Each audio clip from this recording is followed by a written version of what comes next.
Hey, what's up everybody? Welcome to my YouTube channel. My name is Victor and I help people navigate through their awakening process.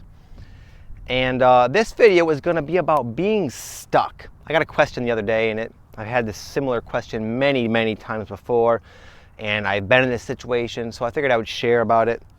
And this, essentially what this person was saying is that they're stuck in a house with their cousins, I think it was. And their cousins are very negative people, just sort of Debbie Downer type cats, you know.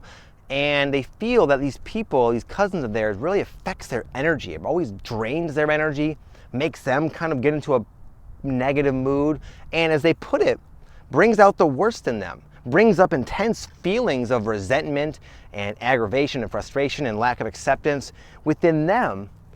And they're kind of torn. They're like, on one hand, I'm stuck with these people. I don't want to be around them at all, even though I love them and we normally were fine. But here we are, not liking each other basically and stuck together.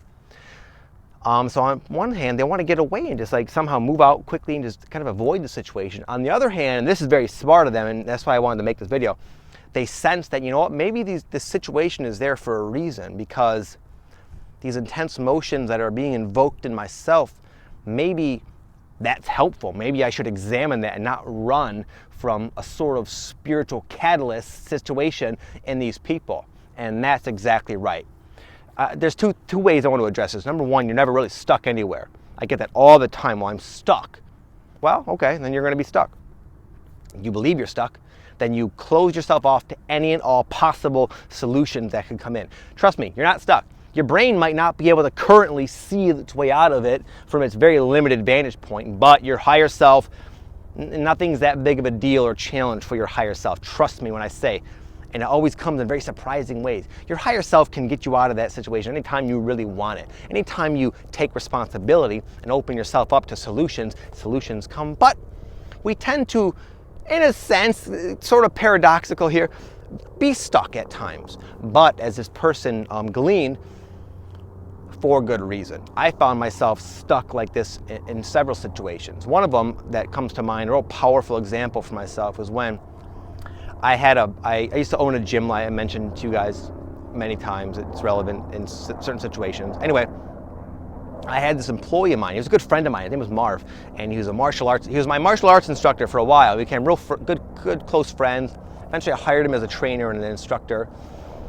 And then he's just such a good guy and doing such a good job. I eventually brought him in as like a 50-50 partner. So we were, in a sense, legally bound to each other. And we are in this exact situation. We really did love each other. Underneath it all, we had a deep love and respect for each other. But we are from different sides of the freaking spectrum, man. He's a very hardcore, extreme of a fundamentalist Christian I've ever met in my life. You're probably wondering, how are you guys ever friends? I know. Because he was like a good Christian, basically. He really did do his best to be accepting and loving.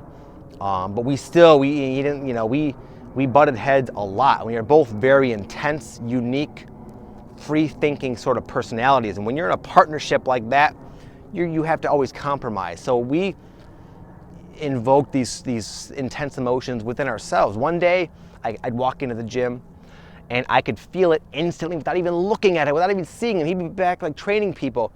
And I could tell he was in a mood. And it would you'd feel it emanating out of him.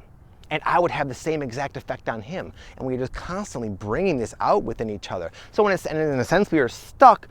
But like this person who asked the question, I took advantage of it, and so did Marv, even though I don't think he's even aware he's going through any sort of awakening. And I would always, no matter what, whenever I felt like really annoyed or really bothered, or say allowed him to make me embody a negative state, because it's me allowing that person to have that effect on me, I was always real good about, maybe not in that exact moment, but going home and thinking about what is my role in this situation? Why am I creating these feelings? And we both grew a lot. We both helped each other grow so much, even though it was stressful, even though we were stuck, you know, and now we've sort of separated and we both love each other and wish each other the best, but we're not ideal people to be that intimately close in each other's lives, and we both know that.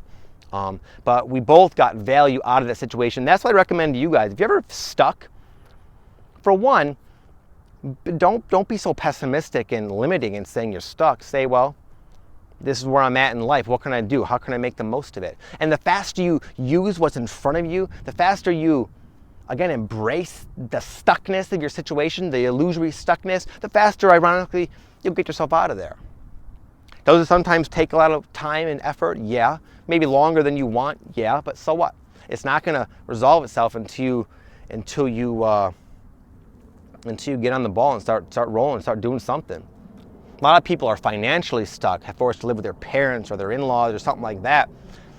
And sometimes you're in these situations to motivate you to get the hell out of there, to get you to become self-sufficient, self-empowered, financially abundant. Sometimes you'll have a situation where you feel stuck as a way to catalyze action in you. But all of this comes from you doing stuff, making the most of everything, taking responsibility, and using everything in your life for the blessing that it really is ultimately. You've attracted every little speck, every little aspect of your life you brought to you, and you can glean and get a positive meaning and purpose out of every situation in your life if you look at it that way. That's a choice. I didn't do any of that for the longest time. That's why I'm telling you. I would complain and wallow and be the victim, and therefore I'd be stuck for a while. So that's it, guys. Hope that helps you. Hope to answer that person's question. Sorry, I forgot your name. I wrote it down somewhere, but I didn't bring it with me. It was a Facebook message. If you guys have any questions similar to this, I like to shoot videos answering questions when I don't have any ideas of what to talk about. So hook me up, hit me up on Facebook or Instagram or even in the comment section, and we'll go from there. All right, have a great day, guys. Peace out.